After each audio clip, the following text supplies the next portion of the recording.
Hey everyone, welcome to another episode of Forward Looking Leadership. Today I'm honored to be joined by Ange Richard. Ange is a Gen Z career coach, a TEDx speaker, and a LinkedIn top voice who's on a mission to redefine what it means to show up professionally. Ange, thanks so much for joining me on Forward Looking Leadership. Dan, thank you so much for having me. I'm excited to be here. My pleasure. Thanks for taking the time. So I want to start off with your comment from Steve, the Florida Isuzu dealer, on your LinkedIn about how you're too young to be giving career advice. Why would anyone listen to this? All of that kind of garbage that's out there. What is your advice to other young professionals who are interested in careers in coaching? So I can just picture Steve's face in my head. I'll never forget that comment. It's one that sticks out to me so much. And granted, I do share a lot online. I share my opinions, I share perspectives, I will share other thought enhancement and leadership in the space. And so I do know that I open myself up to those comments and criticisms, and they don't bother me in any way. They make me reflect quite a bit on the world of work dynamics in which we encounter on a regular basis.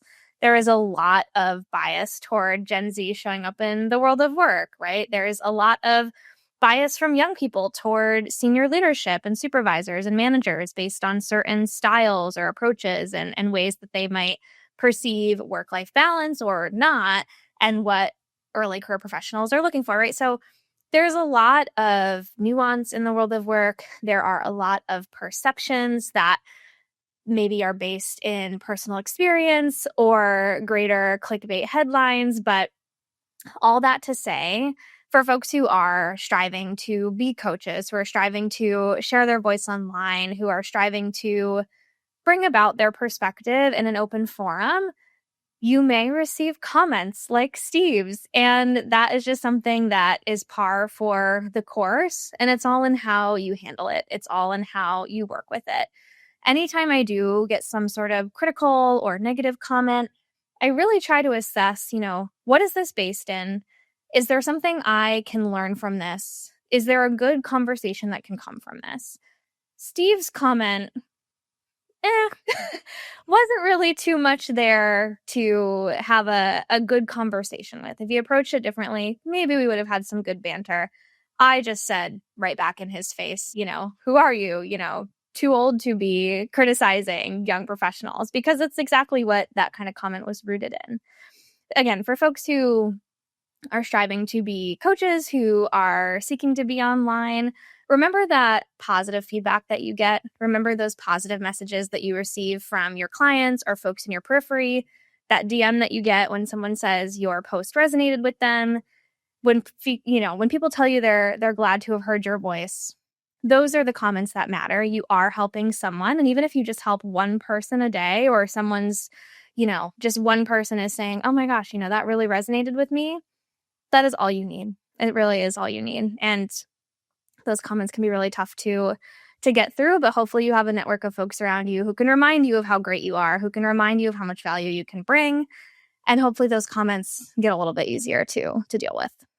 Yeah, I love that advice for folks, and I shared the article from even a few years ago, and I'm in the millennial generation for sure, but even a few years ago, I was getting that same kind of crap from people of just like wait 30 years before you know something about leadership to become a coach, and it's this idea that coaching is you basically turning around and sharing with people all of your leadership wisdom from your entire career, and certainly parts of coaching can be that, but kind of more mentoring than anything. But it's funny. I've got a whole screenshot folder of those kinds of comments, and right, they can hit really hard. And I always think to myself, did I really say something, or did I really share something that was so off-putting? And 99% of the time I'm being myself. And I never claim that, I know more than someone, I know more than someone who has 30 years of experience. I likely don't. I'm happy with how much I don't know. I'm humbled by that every day. And I'm just always so excited to discover new ways of working, new ways of understanding leadership styles, new ways of thinking about collaboration in the world of work. And I think the more that folks can adapt that, I'm excited by what I don't know, rather than feeling really defensive or constricted by that feeling, the happier we'll all be. We can all let our guards down a little bit more. We can relax our shoulders, unclench our jaws, and just say, you know what? I have something to learn from everybody. I can be open to learn every day. that's a really much more powerful move to make in the world of work. That's beautifully said. And, I tried to look up the statistics. Again, I couldn't find them for 2025. I'm not sure if they were in the same report, but even when I wrote that article a few years ago, it was something like 8% of coaches were under the age of 45. And I Wow. was like, wow, this is not a good sign for the future of the profession if it is this much skewed. And I think anything that we as coaches can do to welcome in Gen Z coaches now into the profession and really, make sure that you feel like this is a career that you can take on, that you can thrive in, all of that is really important to me. And I'm just so glad to see you doing this and stepping into it and being so out there online and on LinkedIn and sharing your thoughts on career, on coaching, on leadership and all of this kind of stuff. We are grateful for folks like you, Dan. And I think, Gen Z just as a generation, coaches are not craving mentorship, right? Craving those examples, those leaders, those folks that they can look to for advice, to challenge them, to help them push back on things. Folks like you are what we're looking for and what we need in our work. Again, whether coaching or not, whether no matter your occupation. So that's really important. And I'm always so grateful for folks who have, been in the role longer than me or have way more years of experience and wisdom. When they're able to share that with me, it is such a blessing. It's such a gift. And I can only hope to share it more broadly and share it in a different way or take it from Ange's perspective and give credit where credit is due. Thank you so much. That means a lot. Yeah, just keep going on it. It's awesome to see. I'm very excited for you. We'll keep going on LinkedIn. There's nothing there. It's so right. So on this kind of Gen Z note, what do you feel is most misunderstood about Gen Z, especially in the working world? There is a lot that's misunderstood about Gen Z, I think, and there's a couple ways to take this, and I'll start by sharing an experience, a story that I am able to tell from this summer. So I went to a conference in San Diego where I got to speak to college age students, anywhere from 18 to about 26, 27. It was quite a spectrum, which was amazing, and I was so happy to have that audience. And I did a bit of a twist on my workshop about navigating the intergenerational workforce, where I actually asked participants, can you rank yourself in your proficiency with the career readiness competencies? And if folks aren't familiar with the career readiness competencies, they're from NACE. There are 8 career readiness competencies. Don't ask me to name them all right now, but a few examples are professionalism, communication, leadership, critical thinking, equity and inclusion, et cetera, et cetera. So there are 8 of those pillars. And basically what those are is it's the feedback from employers that they're expecting early career professionals to be proficient in, to be competent in. And that's in turn what career services is sharing with early career folks, Gen Z at this time, of these are some of the things that you need in your toolkit to be successful. And so I asked my audience, rank your proficiency here.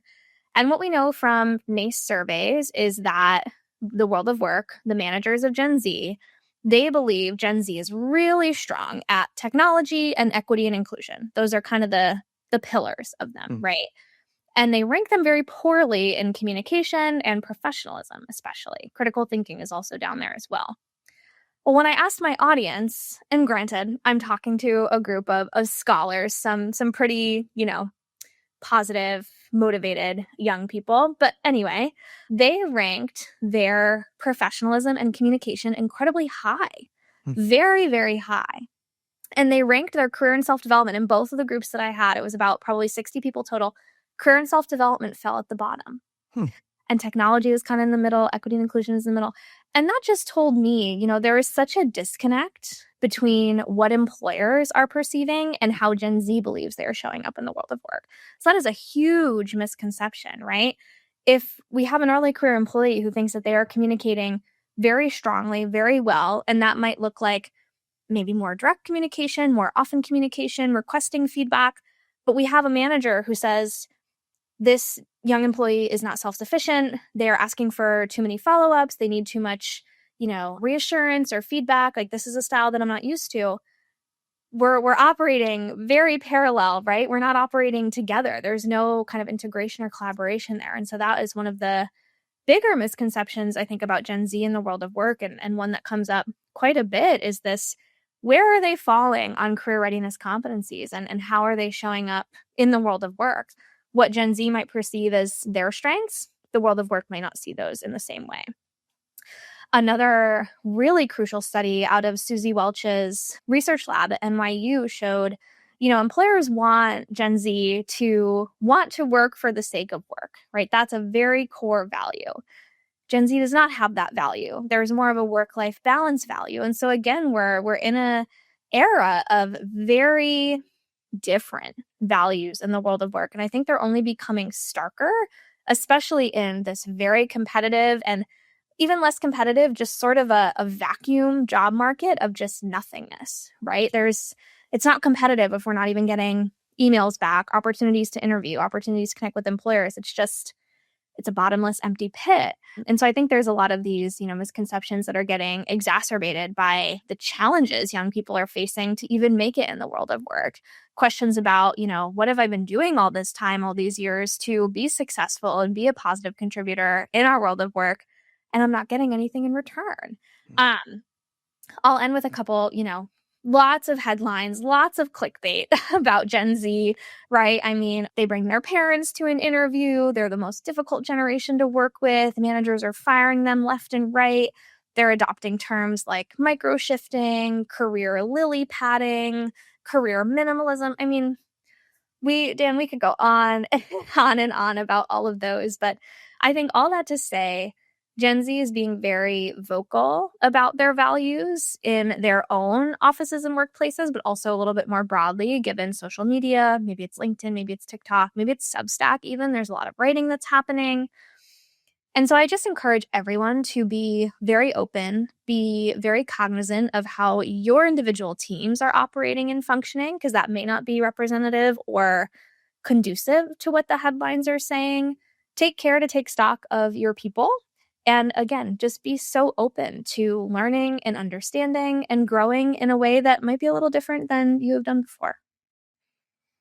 Again, a beautiful answer on this, and I think it's with all of these generational questions, it's always, every individual is gonna be different and not fully representative of the generation, and certainly not of the clickbait headline parts of the Okay. generation too. 100%. Yeah, I'm always underscoring, especially, to young people or to intergenerational teams, right? We might use these characterizations to talk about folks, but again, pay attention to who you are supervising, right? Pay attention to who you are working alongside every day, because those individual, more one-on-one needs are way more important than whatever some Newsweek article is telling us about the latest Gen Z trend in the workplace, right? Like focus on what matters in your day to day, and don't get so caught up in these headlines that are meant to grip you in and are meant to make you maybe think negatively, maybe think positively. Focus on your people who are right next to you every day. Yeah. For your Gen Z clients, for students, what are some misconceptions that you think that they're holding that are holding them back from really thriving in careers that you're seeing, like, as a theme, as a pattern, anything like that? I really feel for my early career clients right now. A lot of the inquiries I get are really around, Ange, I can't find a job. I don't know what to do anymore. I feel I've done everything. And it's just a really hard season to work with early career folks. And again, I feel for folks so, so deeply. It is incredibly challenging to support people who are absolutely doing everything right, who have an incredibly tailored resume, who have been reaching out to people, who have been showing up, who have been clamoring to get into the room, and there's just nothing there. It is super, super hard. One of the pieces that often comes up in those conversations is, Gen Z's sort of, I guess, disposition as a professional, that they are showing up very well, very, very clearly, very pointedly, in a way that would be accepted. And I think they expected the world of work to be a little bit more accepting of their values orientation and some of the suggestions or ideas or changes that have come kind of as a result of the pandemic, when maybe they weren't fully making up the world of work yet, but things like flexible workplace arrangements, a little bit more, I guess, humanity from leadership and from teams. And we've seen those traits and those new adoptions in the world of work as a result of the pandemic not stand the test of time, right? We're seeing RTOs left and right. We're seeing very serious management leadership, sort of dismissal of entry-level candidates in a lot of ways, directly through hiring or just, not favoring early career folks. That's been a hard thing for Gen Z to stomach. And I think the repercussions we're going to see later is just this really big distrust in the world of work, right? If early career professionals on their baseline, their footing, aren't nurtured, aren't supported, aren't, given the mentorship or opportunities to learn, to grow, and to thrive, well, what about when they're at mid-level? I mean, that could have some poor repercussions on the management that we see down the line, right? I don't know. It's a lot to kind of think about, right? Your early experiences really impact the rest of your career and what's to come. And I have to believe, because Gen Z is quite values oriented and is very, you know, very interested in seeing a world of work that is a little bit different from what we've seen in years past, kind of breaking away from some of those professionalism standards or sort of archaic molds of how the world of work should look. I have to believe there'll be some change, but maybe not without some growing pains of, the come up into their careers and how that's been going for them. I think too, there's a lot to be said for, again, just like general treatment from the world of work toward young people. There is a lot to be said for different experiences and sort of privileging certain experiences. I mean, we still see, social capital is so important for anybody, but especially early career folks to get that leg up. And we're still seeing this divide and this gap in, who gets opportunities, who doesn't get opportunities. That's really hard for folks to stomach as well. I mean, I talk with so many early career folks who maybe had this fellowship at Apple and were also part of this mentoring platform or program and still coming up empty. And I think that's such a hard thing for folks to stomach when you are doing everything 100% right. And truthfully, you are, and you're still coming up short. I mean, that's a sinking, devastating feeling. And I see it every day. And it's hard. But I'm also so, again, always impressed and motivated and encouraged by today's early career folks. I know that they have so much to offer, and I know that their impacts are going to be really strong. There's just been a lot of struggle, challenge to even get there and to be able to make that impact. So I guess some, overall misconceptions, right? Thinking the world of work would be a little bit more welcoming, thinking that, going to college and securing this degree or going through this program would set me up to be successful, having to sort of unpack that and what that means and how to find success, even if the path doesn't look the way we might have thought it would. But I'm really proud of them for bringing in people as much as they can, for sharing about these experiences and being transparent. We're only better for that and because of that. And I hope for some better outcomes in the months and years ahead for young people, because we're really amongst a generation of general anxiety and tension and not so positive looking outlooks on what's to come. Yeah, and the pandemic and the current labor market are just really crazy to deal with for everyone. I work with a lot of clients in the social sector, and it's a lot of the same thing. You'll get people who are super experienced, have all the qualifications, meet a job perfectly, have a great resume, have done all the networking, and there's just 500 people, 1,000 people applying for it, and there's nothing you can really do besides keep putting yourself out there and keep showing up in a positive way and trying to Exactly. figure out where to apply next. But yeah, I feel you on that. It's pretty crazy out there right now, and it can be tough for clients to stay in the game. It can look really bleak, but something I try to do in my coaching is just be very realistic. I really try not to sugarcoat things. And I know that there is a lot of coaching kind of couched in maybe some toxic positivity or some overly positive, Yep. methods and conversations. And that is helpful to an extent, but not when we are dealing with a reality that is not um, able to be treated or approached with that kind of mindset. I mean, we have to get very, very real about the unemployment rate, about job prospects in certain sectors, about job applications and how broken those processes are, and how volume is such a bigger part of the world of work process and finding an opportunity than it used to be. And so I do try and balance empowerment and agency with what is going on, what is actually happening, and what the data is telling us about, how the world of work is faring.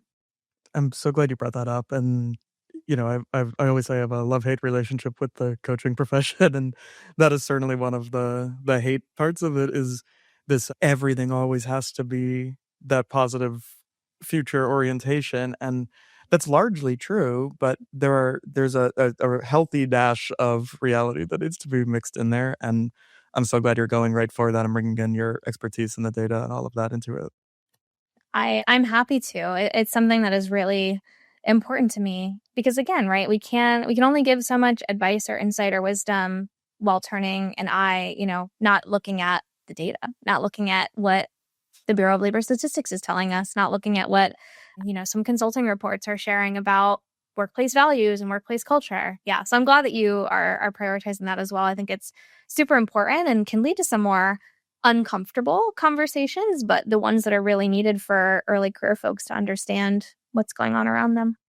Yeah, and I mean, just the very fact of gaining that expertise in what is the current labor market looking like, what is the world of work looking like these days, and, I think that's something that coaching as a profession can miss a lot of the time, this idea that the client has all of the answers and there's nothing that a coach could possibly know, and it lets people off the hook for doing the legwork of actually understanding what the reality is now, and it turns into this exercise of just, optimism and positivity no matter what, and I think that turns a lot of clients off. Definitely. I couldn't agree more.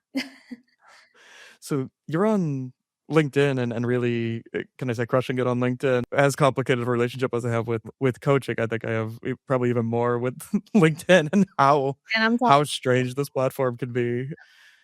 How do you approach LinkedIn? What do you think about it? And really, how do you think about it differently than the kind of cringy garbage LinkedIn that can be so common? without naming names, no. Yes, I love LinkedIn. I think it is an incredible tool and platform. I am so privileged and grateful and just, in awe every day that I get to have a voice there and get to express my ideas and share my thoughts and have that little blue bubble next to my name. It's really such an honor. And folks will ask, and did you know that you were getting that? How did that happen? I was just as shocked as everybody else in the room was. It was an email in my inbox letting me know that I had a badge to claim. And that was that. So, it's one of those things that again I take seriously and I always try and share content that is backed and personal and not fabricated, not stolen, just from Ange, straight from the source. So LinkedIn, right? My approach to LinkedIn is again very authentic and people throw authentic around like a buzzword, but I really do share things that happen in my everyday life, that happen in my own world of work journey. So I share kind of that reflective piece. And then I also share data. I share information. I share some thoughts that I have. I share things about career development, world of work, all that good stuff. I share the highs, I share the lows. I had an event in September where no one showed up. And I shared about that and I had a real moment of do I post this? Am I risking my reputation, my credibility, all of these things? And I shared it and I could not have been more overwhelmed by positivity, by positive feedback, by folks sharing similar experiences, by DMs telling me your post really helped me. It's hard to see folks fail in public or I don't see that as often, thank you so much for sharing that. And it's just always a good reminder to be fully you. Social media is a highlight reel. LinkedIn can definitely serve as a highlight reel, but I also see a lot more realness, a lot more critical perspectives, more hot takes, if you will, more commentary than we might on other socials Mm, where imaging and video is the priority. LinkedIn, there's still a dominance in written content, more longer form writing, which I love. And that's why I prioritize LinkedIn because I would much rather write than share some photos or a video. But I'm with all you that to there. say, always approach it very authentically from Ange. I do a little bit of content batching. I try to curate some things, share some things, but we'll always leave space for, the news article that I see that I need to comment on, or actually just my post today. I saw a contact in my network share that LinkedIn has limited the personal invite option for non-premium users to only 3 per month. Really? Send 3 personalized invites every month Wow. if you do not have a premium. Isn't that absurd? And I messaged him privately. I said, "Would you mind if I wrote a post about this and credited you?" And he said, "Oh my gosh, go for it, please." And I'm like, I'm hoping that, folks that I know at LinkedIn, my community manager, whomever, can see it and maybe reflect on it and think, what good are we doing by limiting people to only 3 personalized invites per month? And especially as a coach, when I'm telling my clients who are job searching, do not spend on LinkedIn Premium. That is not something I want you putting your energy toward right now. And they can't even get that much out of the basic version where we find people we need to connect with when it comes to professional and career development. So, like you, Dan, I've got some beef with LinkedIn, right? It's one of those things that unfortunately is becoming more paywalled, more privileged, I guess, which feels awful. And I despise that so much. And I do hope that something changes, right? We shouldn't be limiting number of personalized connection invites to 3 per month, just a little over 1 a week or barely 1 per week. And I also notice, I have a premium business account because of LinkedIn. Thanks to LinkedIn, they pay for it because I'm a top voice. I get 300 characters in those little personalized invites, and folks who don't have premium get 200. Hmm. It's all of these little choices and distinct moves that the platform is making that are going totally contrary to their vision, right, of economic opportunity and empowerment for everybody. It's a hard thing to see. And so, will I continue to show up there? Always, 100%. The feed is still free. If you follow me, if you're connected to me, you'll always see my content. I will never paywall content, period. But so, I will always keep showing up. I'll always keep advocating, and I'll always keep trying to elevate other voices that are doing similar, different, really important work for early career folks and just for the greater world of work as a whole. It's so well said, and, just all the good work you're doing on that, and what I really love about what you're up to is that you're in it, right? You're out there, you're doing things, you're trying, you're failing, you're succeeding, and sharing that all, and I think that it's such a distinguisher from the people who are just writing about stuff or making stuff up and trying to say, "Okay, I've clearly made up this story to your point," or something, or like I'm sharing some kind of generic thing, or I'm sharing something that feels like overly scripted, overly written. And there's some power to really just like being you and showing up in that way. And I think more people need to see what you're doing and adopt something like that for them. And it won't be the same as yours, but it'll be their version of that. No, I appreciate that. And there is definitely a pretty strong community on LinkedIn that does do,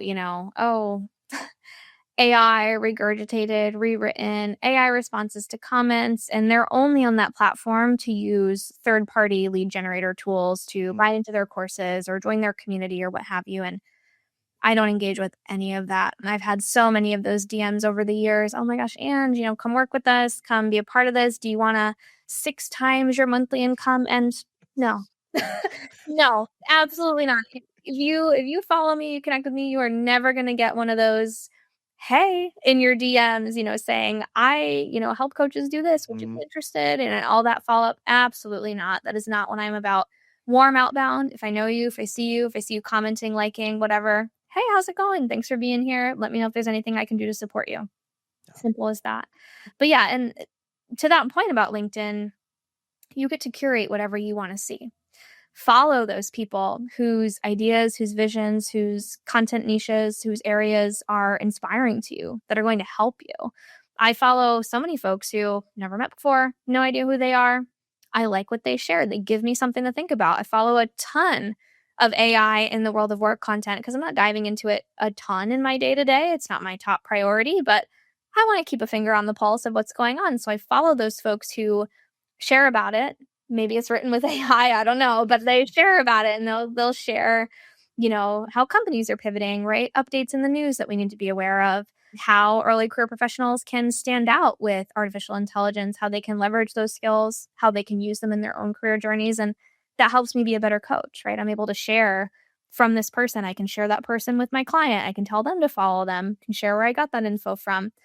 It's all relative. It's all cyclical. So make LinkedIn what you want it to be. It doesn't have to be, this thing that gets, shared on the Reddit thread or Reddit forum, LinkedIn lunatics, right? Yeah, I know. It's not all that. There's so much on there, and you get to create that journey for yourself, whatever you need it to be. It's so right on.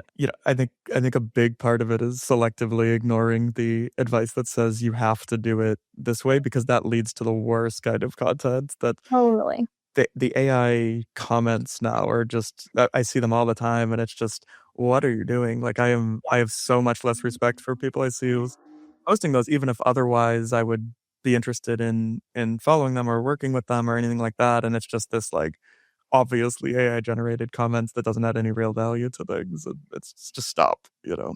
It's I've had a few heartbreaks this year where I see an AI generated comment and then I double take and I go, I know that person. Like I've had a coffee chat with that person and I have to go, oh no. So Where have we fallen? What are we doing? And for the love of the game, I get it. I mean, you're busy, you're doing whatnot, but it really does not build the community or the consistency and the dependability that you are hoping it's going to build. Just showing up for the sake of showing up is nothing without depth, without humanity, without emotion tied to it. And folks can sniff out an AI written comment from a mile away. You're not sad. slick. 100%. And yeah, it's this long-term trusted relationship building is where I want to be focusing, and it sounds like that's where you want to be focusing too. And it's not going to be I don't get any sales from, okay, I saw this post and then I clicked buy or something. It's a long-term game where you're really giving people a lot of value and building these connections, and that's where good stuff comes from. Absolutely. Can we nerd out about your doctoral research? What are you researching? What are you learning? What's been the most surprising stuff for you? I just turn it over to you. Sure. This is something I don't share a ton about in my content. And I was reflecting on that the other day, thinking, should I share more about my PhD journey? And maybe I will. So I am a PhD student. I study higher education at Boston College. And it is an incredible, incredible program. I've had the best time nerding out on a daily basis, really diving into incredible literature, incredible scholars, and working in a community of dually motivated, similarly motivated people. And so, yeah, so my research focuses on a couple of pillars, a couple areas. I can talk about each of them. The foundation of how I got into research was looking at sense of belonging in higher education. Big topic, lots written about that. I remember my advisor going, yeah, you're going to need to kind of pin something down there because there's a lot of literature on it. But I started looking at sense of belonging via mission statements, so more of a document analysis, really looking at language at population specific institutions. And women's colleges were the first area that I looked at that. So I have something in publication kind of around, document analysis, looking at language, looking at, mission statements, and are they communicating belonging? Are they communicating value for the actual students who are attending these institutions, for the makeup that is going there? So that's my foundation, my research, sort of where it all bubbled from. Okay. And then, going a little bit more into my program, obviously I work in career services. I love career development. I love thinking about career development. I am looking at the school to work transition. So I'm thinking about how students are leaving undergrad, who are leaving community colleges, 2-year or 4-year degrees. How are they transitioning to the world of work? What is that process looking like? So I'm looking at a few things, right? I'm looking at monetary outcomes. We get a lot of that information from first destination surveys, but even more deeply, right? How is self efficacy playing a role here, right? How is my personal beliefs about myself coming through or not in this transition? So I'm looking at that. I'm looking at intersectionality and how that is playing a role in the school to work transition. Not a lot of literature using critical perspectives or critical theories looking at the school to work transition. So that's a gap that I'm hoping to elevate and draw some attention to. And then I also look at federal workforce policy and connections to community colleges, connections to our higher education systems. So right now I'm looking at the WIOA, Workforce Innovation and Opportunity Act, and how, if at all, if not, it connects to community colleges and how we leverage those systems that are in place to fulfill some of these federal policy goals. So those are my research interests mainly. I do a lot of document analysis, content analysis. I love language. I love words. And next spring, I am taking a discourse analysis class, which I am so excited about. I, love elevating stories, interviews, case studies as data. So very qualitative, kind of focus. And mixed methods as well, right? How can we understand a phenomenon that we may extract from someone's personal story or personal narrative? And then is there a way to assess that on a broader, more generalizable level via a quantitative means, right? So some kind of sequential exploratory approaches to looking at these very intricate, very specific stories, and then how can we generalize them a little bit more? Those are my research interests. Always happy to talk about them. I'm glad you asked about them. Yeah, yeah. What are some interesting things you're learning out of these research questions and the research that you're doing? Anything kind of surprising or anything particularly useful? Yeah. So, there's so much to talk about. I guess one thing that I'll focus on is with the federal workforce policy research. There often are mentioned connections to fulfilling some of those goals with the help of community colleges, but the level statewide is so disparate, right? So I'm looking at, right now I'm looking at like Iowa, I'm looking at California, I'm looking at North Carolina. In North Carolina specifically, they have 58 community college systems there. Every single one has some sort of embedded WIOA program, initiative, something. It's woven into the fabric of each of those institutions. And in my state of Massachusetts, that kind of integration and connection is not present.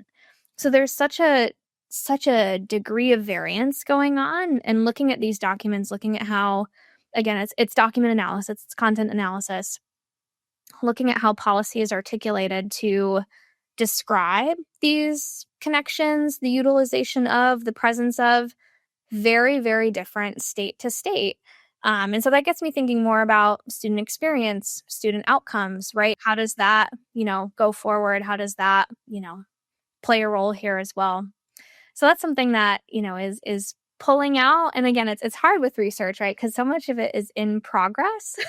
But definitive conclusion wise, right, with sense of belonging, everyone needs to feel it. Everyone needs to feel a sense of belonging. How it's articulated and how it's felt looks quite different person to person, situation to situation, institution to institution. And I think our career service leaders need to be really intentional about how intersectionality, so how things like race, class, upbringing, religious beliefs, culture, all of these things, gender, sexual orientation, how those all play a very, very intricate role in career development, in positionality in the world of work, in this transition process from college to career. There's a lot there that needs to be unpacked a little bit more for the sake of supporting the most diverse generation to date, which is Generation Z. Mm. So if you're a career services professional and you're saying, okay, I think this sounds right on and this sounds really interesting. What is something you could do to become more informed, become more aware of this, kind of bring this into your own practice? Yeah, well, I think it first starts with taking a look at your own positionality, your own identity. I think a lot of times we're so caught up in our day-to-day, we don't really think about that very often. And once you have a better understanding of yourself and your own, yeah, positionality, your own, place in the world of work. I say place kind of broadly, right? Your specific self-reflective place, but also what the data shows us about the world of work. Like if you're a woman, you may be heavily filling a lot of entry level to mid level roles, but senior leadership positions may be less populated by you.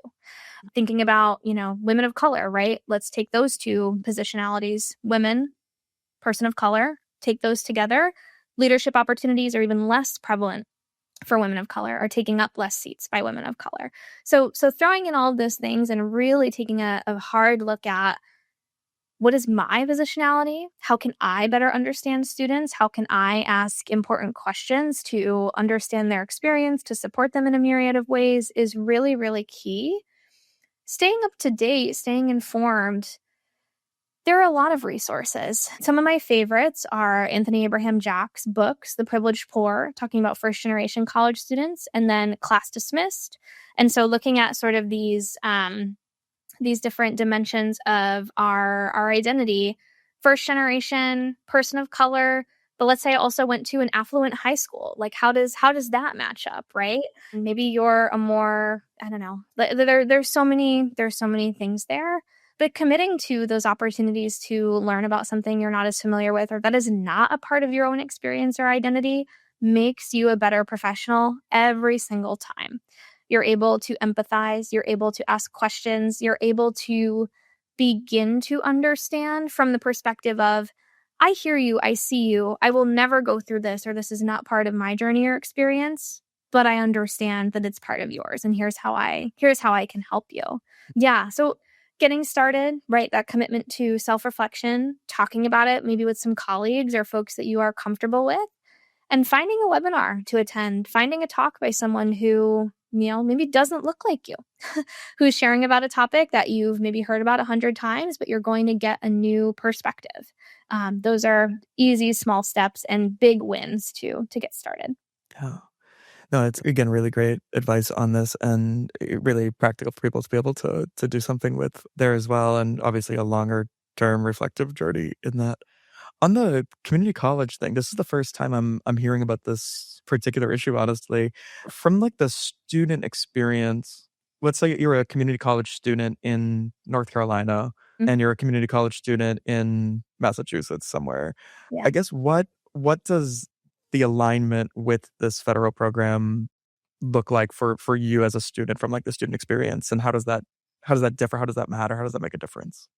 So when you're participating in a WIOA program, right? This can mean anything from displaced worker, adult, youth, veteran. There are a few classifications and sort of program avenues that you can go through for support. So ideally you're accessing WIOA services, whether that is a one-stop career center in your area, some other job center or programming. That's usually going to like lead you to a community college or some kind of educational training. There may be a grant embedded in your state that is saying, we need so many apprentices to support clean energy development and renewable energy in our state. We're going to fund these pathways for folks who are interested to go get that educational training at their college. So typically from the WIOA side, it's starting with someone's unemployed, someone's displaced, someone's in need, accessing those services, and then community college comes in to help support. If you are, a student at a community college and that is your pathway to, maybe seeing some of these WIOA services, right? Maybe there's a specific business or entrepreneurial center in your community college as a result of WIOA legislation, and that's what your state has decided to strategize and enact to support some of these goals.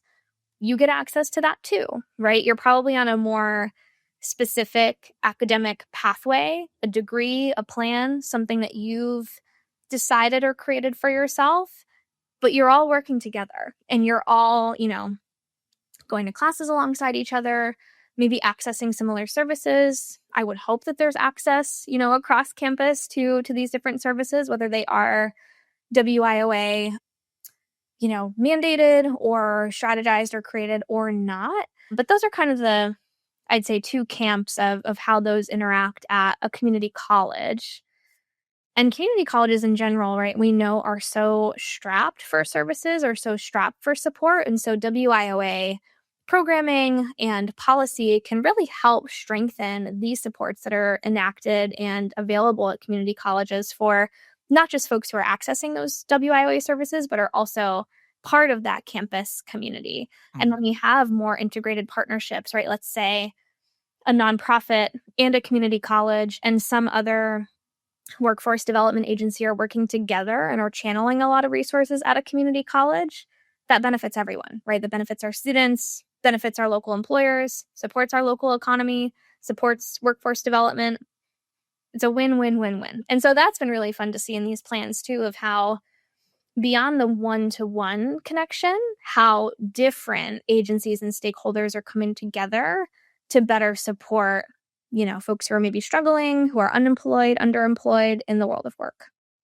I'm definitely gonna look more into this. Thanks for educating me on this one at a basic level, and yeah, it's really it's fascinating stuff. And again, I'm in this world all the time, and I honestly have not dug into this. I've not come across this, and Oh my gosh. love learning new things like this. This is great. I'll have to share it with you. I'll definitely. Please do. Yeah, that'd be great. Thank you so much. On the future of higher ed question. So this is something I know there's so much thinking about, and there's, how does AI influence this? How do just the broader trends of, is the return on investment there for a college degree? Is that even the right way to be looking at it?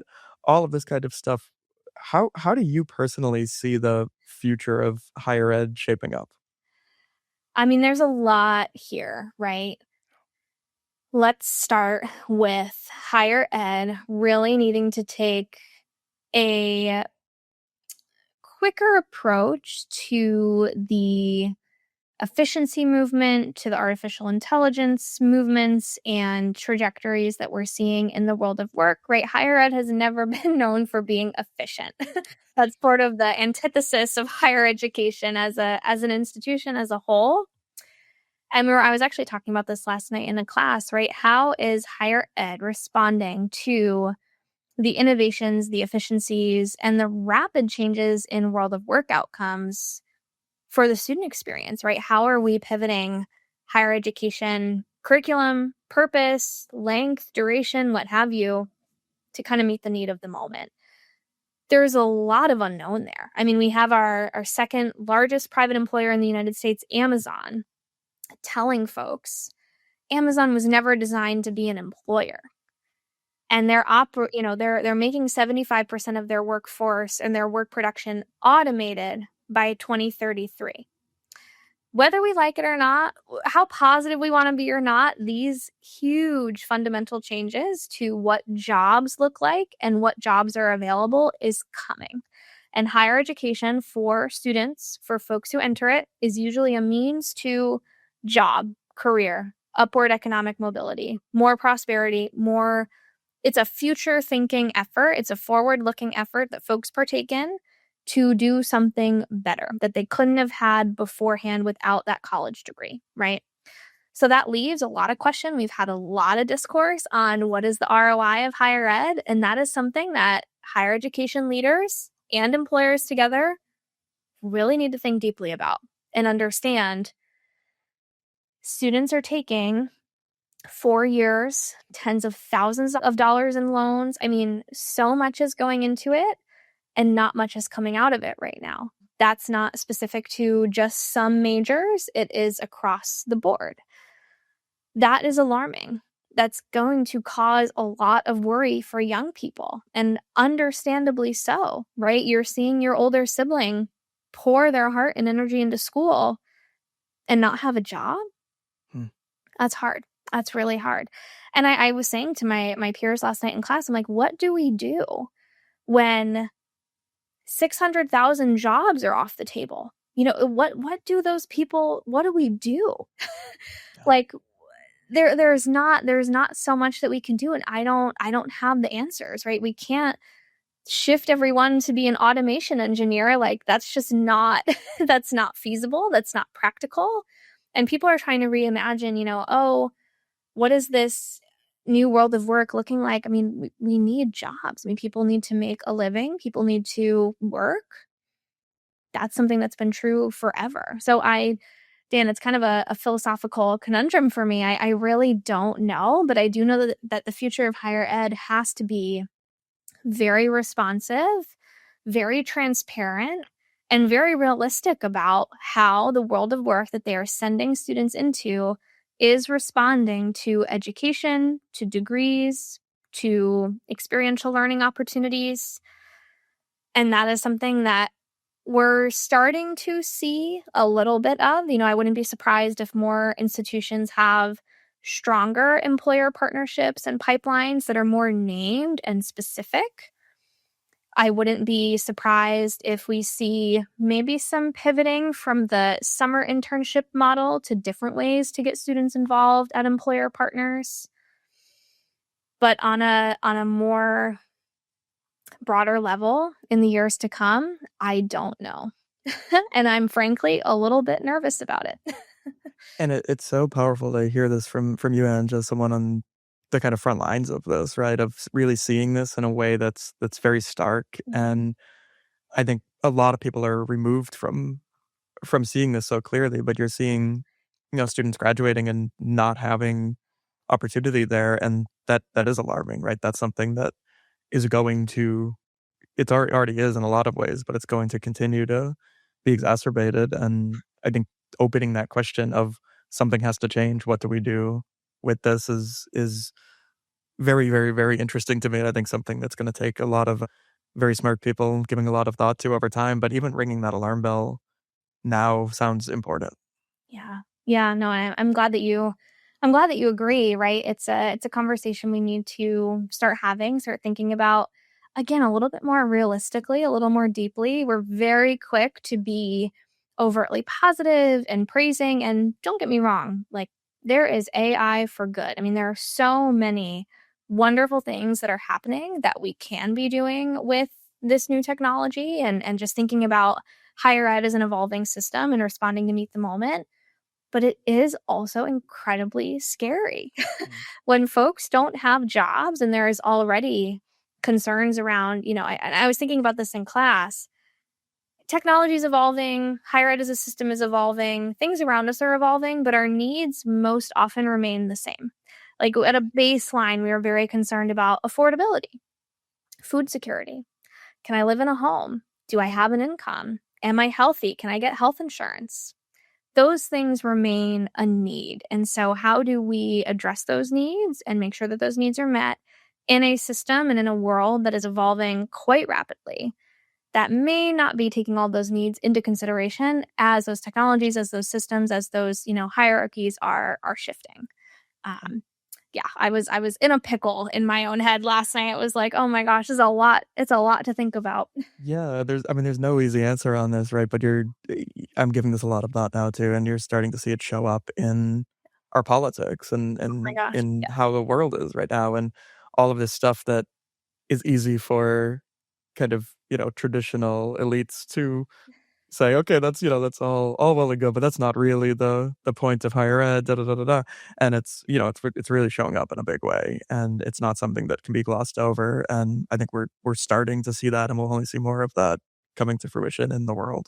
I hope so. I look forward to it. Those are going to be some powerful conversations. Yeah, absolutely. So you mentioned a couple of great books there on intersectionality and first generation college students and all of this kind of stuff. Any other books that have been particularly influential on you that you recommend to others? Would love to just hear kind of what's on your reading list in this world of career, work, all that kind of stuff. Absolutely. Yes, you can't see them so well, but I've put a few on display kind of behind me Wonderful. over here. Gork Ing's The Unspoken Rules. I know Gork personally. I think he is an absolutely incredible, intentional career coach and advocate for early career folks. His book, The Unwritten Rules, outlines just about every question you could possibly have about corporate world of work at large, how to show up in conversation, what it means when someone asks you to have a quick chat. I mean, literally the basics that you'd be expected to know, but maybe a first generation student has no idea, right? Or someone who's never been in that environment will just have absolutely no clue on. Quark lays it all out there in a very safe, affirming, straight to the point, very forward thinking way. So I love The Unspoken Rules by Gork Ing. Amazing. Yeah, I also have, my good friend Mike Wysocki's book here behind me, Careers by the People, where he interviewed 100 professionals across a bunch of different professions and asked them questions about their career. And I think for students, I'm always telling them, have an informational interview. Like, let's conduct one of those. Let's find someone you can talk to. If you need something a little quicker at your fingertips, Careers by the People is a really great resource. And he's coming out with a second book. So that'll be very exciting. Cool. In general, UConnect, which is a virtual career center platform, they have an incredible podcast. I'm not just saying that because I was a guest once, but in general, they have an awesome, awesome podcast about so many career development topics, right? From effective career center leadership to thinking about the world of work more broadly to conversations like we're having. Incredible, incredible podcast. And the last one I'll talk about is the future of higher education community. FOHI, as we like Mm. to call it. FOHI is absolutely incredible. It is a community of just over 5,000 folks across ed tech. We've got some founders and entrepreneurs and higher education leaders, both on the faculty and staff admin side. Great group of people. I have never been in an active Slack community that actually stays active, but there are news and discussions. People get to ask for things that they need. People will share job opportunities. I mean, it's an incredible community. And I'm very lucky to live in Boston where there is a very active chapter, right? It's a great place to be with some very deep thinkers. And I don't often go into a room and go, wow, I don't know anything, but I've definitely stepped into some rooms and went, wow, I have a lot to learn from these people. These minds are incredible. They're doing incredibly innovative frontline work to think about how we can leverage the future of technology, artificial intelligence to meet the needs of the world of work, to meet the needs of education, to meet the needs of the future of work. And I just love being surrounded by folks who are as dedicated to that as we are, right? As other folks that I know are. So those are a few resources that I know and love, but there's a million out there that you can benefit from. It's fantastic. So we'll link to all of those in the show notes at contempusleadership.com. And you're amazing. You're up to so much good work here. And I think just getting started on some of these big, big questions. And I'm just really glad you're doing what you're doing. You're building your practice. You're leading in this space and can't wait to see what's to come. Thanks so much for having me and engaging in these conversations with me. I don't get to nerd out over this stuff all the time. So this was Rare, isn't it? it is rare. This was really fun. This was so fun. So how can people follow along with you? How can they get in touch if they want to work with you or they want to learn more about what you're up to? Any of that kind of thing. Absolutely. So my website, angerichard.com, you can find my services on there, see examples of events and presentations I've given, and book a call with me. Come chat with me. You can also follow me at Early Career Corner on Instagram and TikTok. And if you search Angela Richard on LinkedIn, I should pop up. Fantastic. Well, thank you so much again, Ange. It's been a real pleasure. Thanks for having me, Dan. Till next time. Absolutely. Bye. Bye.